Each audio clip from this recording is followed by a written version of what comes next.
दिया गया है। पितरो ब्रह्मणा सृष्टा व्याख्याता ये मया द्विज। और पितरों की सृष्टि जो ब्रह्मा जी ने की थी, जो मैं पीछे बतला चुका हूं, इनकी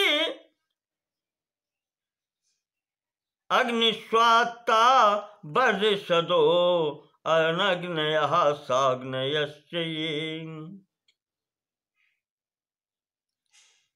अग्निस्वात और बर्हिस्वत नाम के ये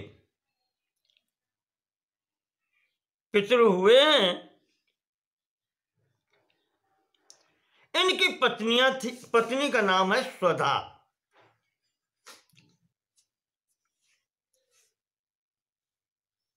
स्वधा नाम की पत्नी से 2 कन्याएं उत्पन्न हुई हैं। एक का नाम है वयुना और दूसरे का नाम है धारिणी। यहां पर मेना आया है। श्रीमद् भागवत में वयुना आया था, ठीक है, कोई बात नहीं। यहां विष्णु पुराण के अंतर्गत ये कहा गया है कि स्वधा नाम की जो पत्नी है पितरों की, उनसे 2 पुत्रियां हुई हैं, मेना और धारिणी।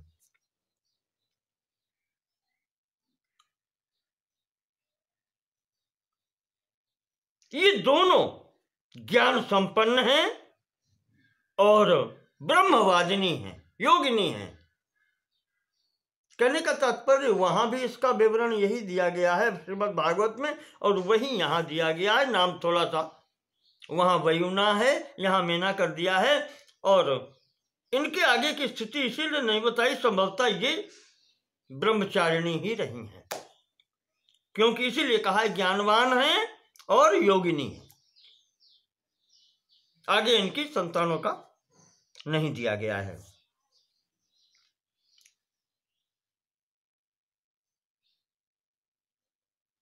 तो इस प्रकार से यहां पर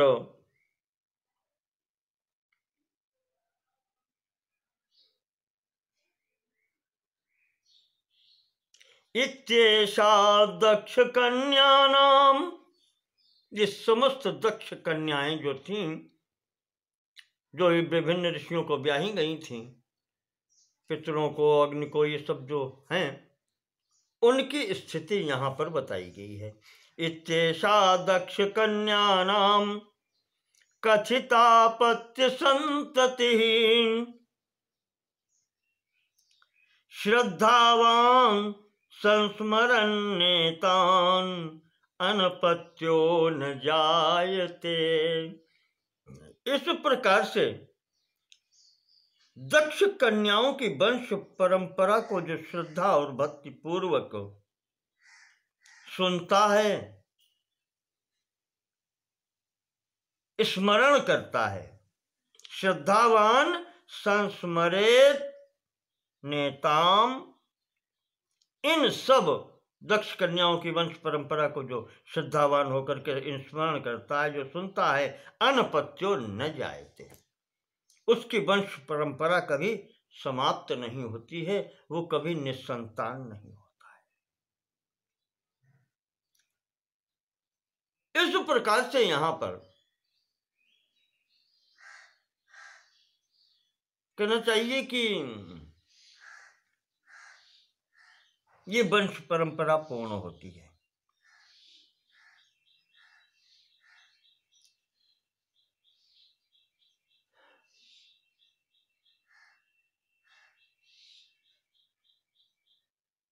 अब आगे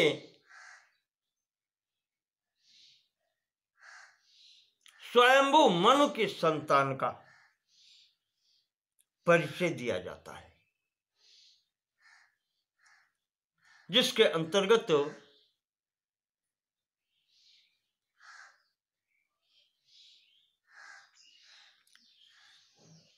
बतलाया गया कि स्वयंभू मनु के जो 2 पुत्र थे, प्रियव्रतोत्तानपादौ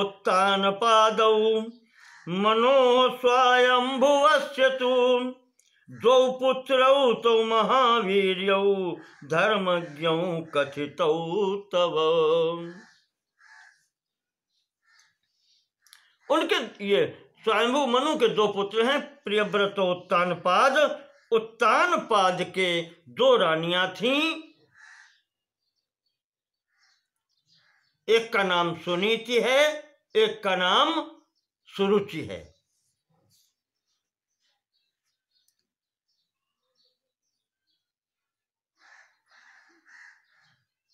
सुनीति नाम की रानी के पुत्र का नाम है ध्रुव।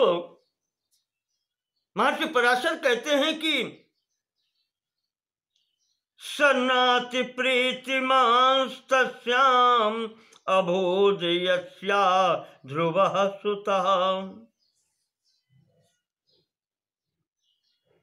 जिसका पुत्र ध्रुव हुआ वो पत्नी जो सुनीति है उससे राजा उतना प्रेम नहीं करता है।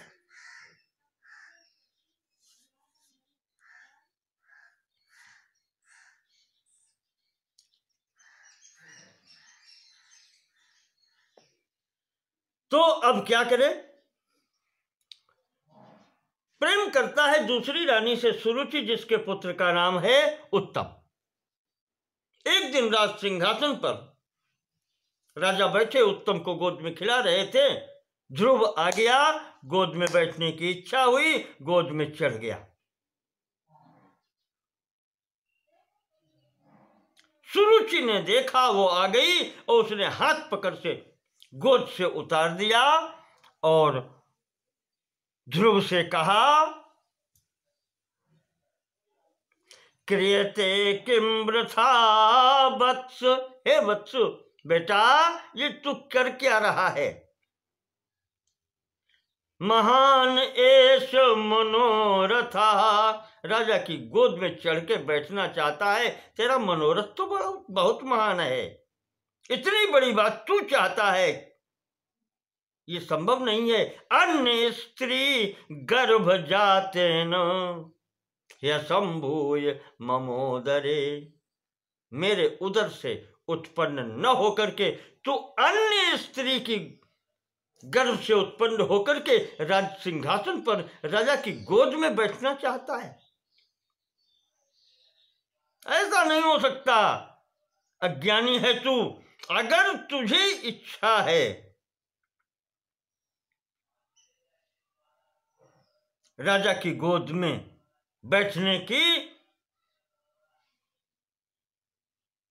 तो मेरे उदर से उत्पन्न होना चाहिए था तुझे। सुनीति के गर्भ से उत्पन्न होने वाला पुत्र इस गोद पर, इस सिंहासन पर नहीं बैठ सकता। सुनीत्यात्मनो जन्म किम त्वया नावगम्य थे। क्या तू जानता नहीं है कि तू उस सुनीति का पुत्र है, मेरा नहीं। बात कितनी बड़ी बात कह दी। जो ये सुना है ध्रुव ने, चल दिया वहां से। माता की बात सुनकर के आकर के अपनी माता के पास आकर के रो के बताता है,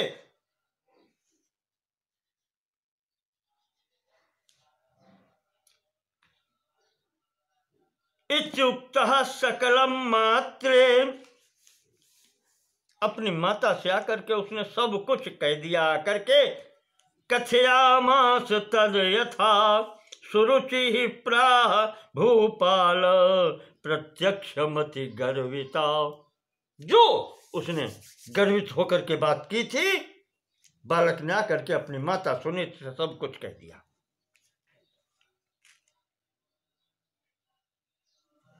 माता ने लंबी सांस ली। सुनीति ने कहा, बेटा वो भी तेरी माता है। सुरुचि ने जो कुछ भी कहा है बेटा, गलत नहीं कहा। देखें, सुनीति, माता सुनीति शिक्षा देती है पुत्र को कि बेटा उस मां ने जो कहा है वो अनुचित नहीं कहा, ठीक ही कहा है। तेरा भाग्य ऐसे कहाँ है? पुण्यवान होता तो उसे गोद मिलती। नहीं पुण्यवताम वत्स सपत्नैरेव मुच्यते। जो भाग्यवान पुरुष होते हैं, जो भाग्यवान व्यक्ति होते हैं, उसके सपत्न कहते हैं शत्रु को। कहते हैं उसके शत्रु भी तो ऐसी बात नहीं कहते जो भाग्यवान पुरुष होते हैं। मंद भाग्यो अस्य पुत्र को, तुम तो मंद भाग्य हो ही मेरे पुत्र हो। जब मैं मंद भागिनी हूं तो तुम भाग्यवान कैसे हो सकते हो? जो व्यक्ति अच्छे कर्म करता है वो अच्छा स्थान पाता है। बेटा, तुम्हारे बाबा ने, तुम्हारे पिता ने जो अच्छे कर्म किए हैं, पुण्य के कार्य किए हैं, उनके फल स्वरूप ही उनको ये पद प्राप्त हुआ है।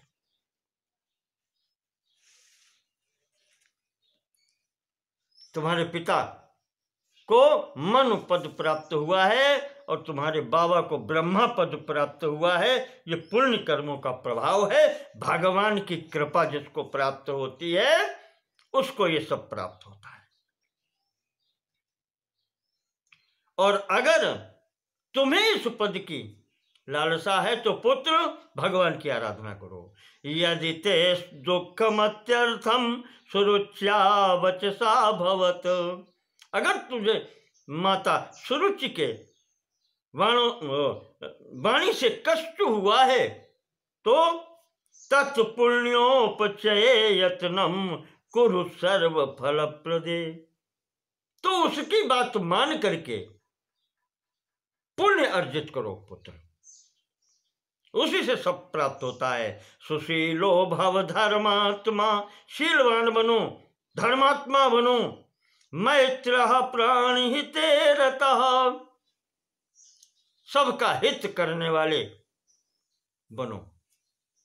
और ऐसे जब व्यक्ति होता है सद्गुणवान तो निम्नम यथापह प्रवणा पात्र मायांति संपदा। जो व्यक्ति, जो पात्र सबसे नीचे होता है और उसी में संपूर्ण किनारे से चारों तरफ से संपत्तियां आकर के एकत्र होने लगती हैं। जैसे ढाल की तरफ जल धारा स्वतः बहने लगती है। जो व्यक्ति अपना निम्नत्व स्वीकार करता है, कहते हैं उसे सभी संपत्तियां प्राप्त होती हैं। तुलसीदास जी ने इसके ऊपर एक पद लिखा है, एक ही पद मुझे समझ में आया। वहां उन्होंने कहा है कि इह कहो सुत वेद चहूं। चारों वेदों ने यही बताया है कि श्री रघुवीर चरण चिंतन तजी नाहिन ठोर कहूं।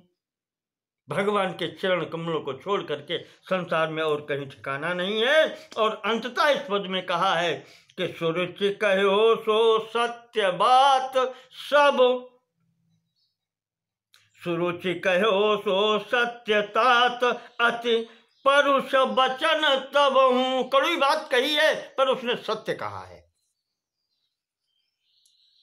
तुलसीदास रघुनाथ विमुख नहीं मिटाई विपत्ति कबहू। भगवान की कृपा के बिना कभी भी विपत्ति दूर नहीं होती। ये माता ने यहां पर दिया। माता की शिक्षा मान करके ध्रुव चल दिए कि अब मैं ऐसा ही करूंगा और मैं स्वतः अपनी तपस्या के बल से पद प्राप्त करूंगा, किसी से मांगूंगा नहीं कुछ भी। चल दिया घर से निकल के।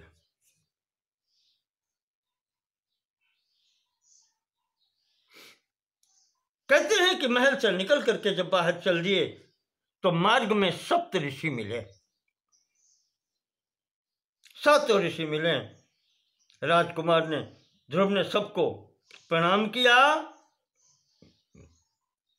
अपना परिचय दिया कि प्रभो उत्तान पाद तनयम माम निबोधत सत्तमा। मैं उत्तान पाद का पुत्र हूं प्रभु, मैं आपको प्रणाम करता हूं। माता की वाणी से कष्ट पाकर ग्लानि पूर्वक आपके निकट आया हूं। आप बताएं कि मुझे अभीष्ट की प्राप्ति कैसे होगी। ऋषियों ने कहा तू बालक है, अभी तुझे इस सिंहासन की क्या आवश्यकता है। जब तक राजा जीवित हैं तब तक तो सब तुम्हारा है। ऐसा तो लगता नहीं तुम्हें कुछ प्राप्त नहीं है। इस प्रकार से बहुत समझाया। सप्त ऋषियों ने, सातों ऋषियों ने अलग अलग समझाया। जब ध्रुव ने कहा नहीं महाराज, मुझे स्वतः प्राप्त करना है, तो यहां पर ऋषियों ने मार्ग बताया। कहा कि ध्रुव, इसके लिए विरक्ति करनी पड़ती है परमात्मा की प्राप्ति के लिए, और संपूर्ण स्थानों से मन को हटा करके एकाग्र चित्त होकर के ओम नमो भगवते वासुदेवाय मंत्र का जप करो। इससे तुम्हारे अभीष्ट की तुम्हें प्राप्ति होगी, भगवान के दर्शन होंगे तुम्हें। इस प्रकार से यहां पर ऋषियों ने यहां इनको दीक्षा दी है। और ये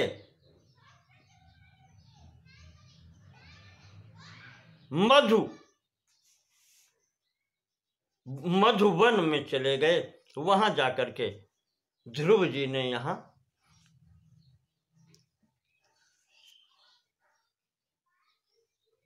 तपस्या की और यहीं सिद्धि पाई है। भगवान से वो सब कुछ प्राप्त किया, ध्रुव पद प्राप्त किया।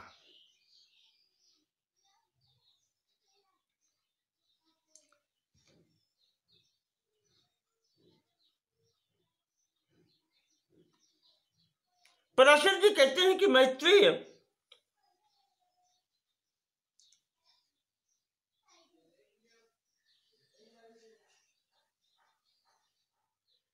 ध्रुव मधुवन में पहुंचे और उन्होंने साधना प्रारंभ की।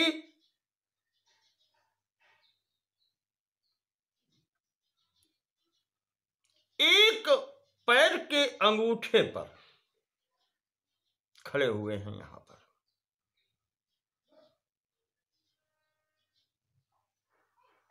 जैसे ही वो एक पैर बदलते हैं, इधर से उधर बायां पैर करते हैं, कहते हैं बाईं तरफ पृथ्वी झुक जाती है। दाईं तरफ जब जाते हैं तो कहते हैं कि दाईं तरफ पृथ्वी झुक जाती है।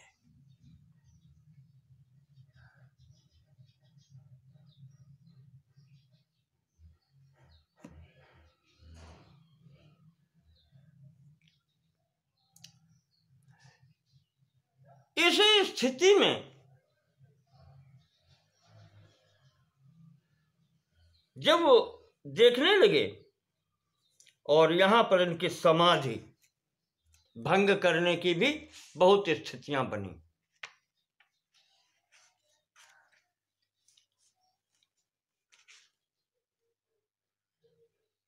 और कोई भंग नहीं कर पाया। जब नहीं भंग कर पाया तो अंततः भगवान को समक्ष आना पड़ा। भगवान ने समक्ष आकर के इनकी सभी इच्छाएं यहां पर पूर्ति की हैं और इन्हें ध्रुव पद की प्राप्ति कराई है।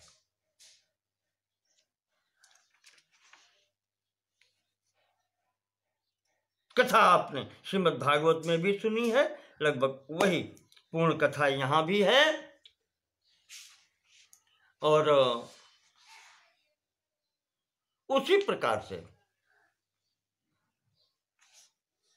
भगवान का दिया हुआ इन्होंने सब कुछ प्राप्त किया।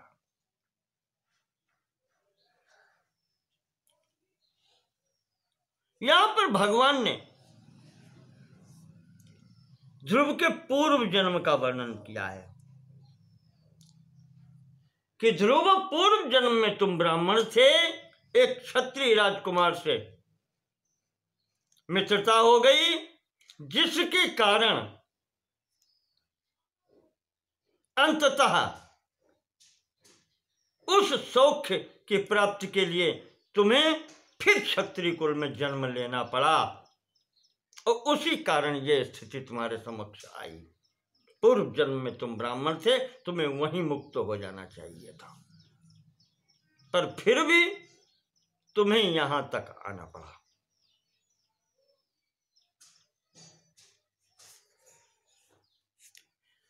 तो इस प्रकार से यहां पर पूर्व जन्म का परिचय दिया भगवान ने और कहा कि अब राजा के पश्चात, स्वयंभू के पश्चात में तुम जब तक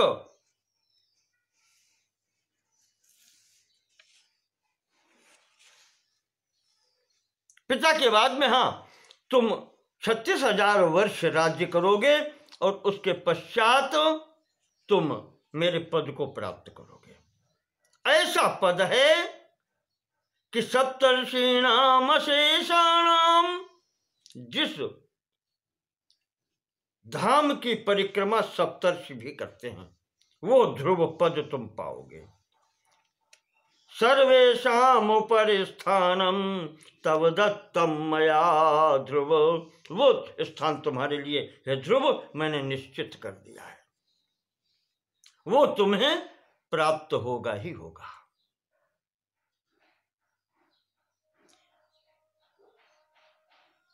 तुम्हारे साथ ही तुम्हारी माता भी तुम्हारे पास में ही निवास करेगी तारा रूप से वहीं।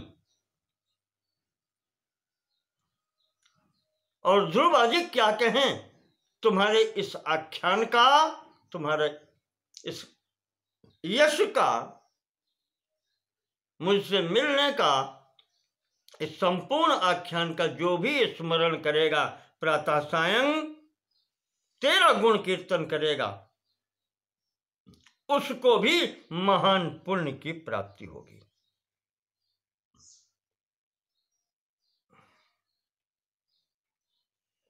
पराशर जी कहते हैं, इस प्रकार से भगवान जनार्दन से वरदान पाकर के ध्रुव ने, भक्तराज ध्रुव ने द्वादशाक्षर मंत्र के प्रभाव से ये पद प्राप्त किया। उन्हीं को देख करके उनके यश का गायन दैत्य गुरु शंकराचार्य जी ने भी किया था। अहोस्य तपसो वीर्यम अहोस्य तपसा फलम। देखो तो इस बालक को, इसकी तपस्या देखो, धन्य है इसकी तपस्या को, और उसी के साथ में धन्य है इसकी तपस्या के फल को।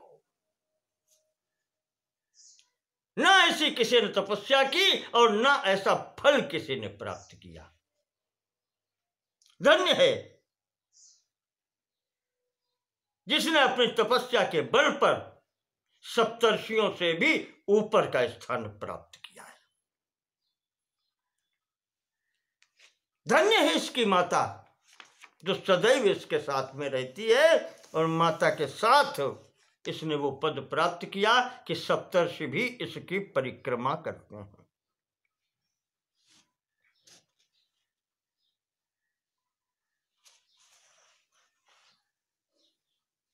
ये वो पद है जो कल्प के अंत तक रहेगा। कल्पांत जीवी हुए यहां पर ध्रुव। इस प्रकार से भक्तराज ध्रुव का चरित्र का जो चिंतन करता है, कीर्तन करता है, वो संपूर्ण पापों से मुक्त हो जाता है, स्वर्ग लोक की उसको प्राप्ति होती है। महर्षि पराशर जी भक्तराज ध्रुव के चरित्र का महात्म्य वर्णन इस प्रकार से कहते हैं। जो इसका चिंतन करता है, कहते हैं वो अपने स्थान भ्रंशम न चापनोति, वो अपने स्थान से भ्रष्ट नहीं होता। दिविवा यदिवा भुवि, चाहे वो स्वर्गलोक में हो और चाहे पृथ्वी पर हो, कभी भी अपने स्थान से भ्रष्ट नहीं होता। सर्व कल्याण संयुक्तो दीर्घ कालम सजीवति, उसे संपूर्ण कल्याण की प्राप्ति होती है और वो दीर्घ काल तक जीवित रहता है, दीर्घ जीवी होता है। आज की बात ध्रुव चरित्र के साथ में यहीं पर हम पूर्ण करते हैं। इसके आगे का प्रसंग इसी वंश में महाराज स्वयंभू मुनि के उत्तानपाद जी के प्रसंग में आगे की बात हम आगे के भागों में करेंगे। तब तक के लिए नमो नमः। सर्वेषां कृते धन्यवादाः।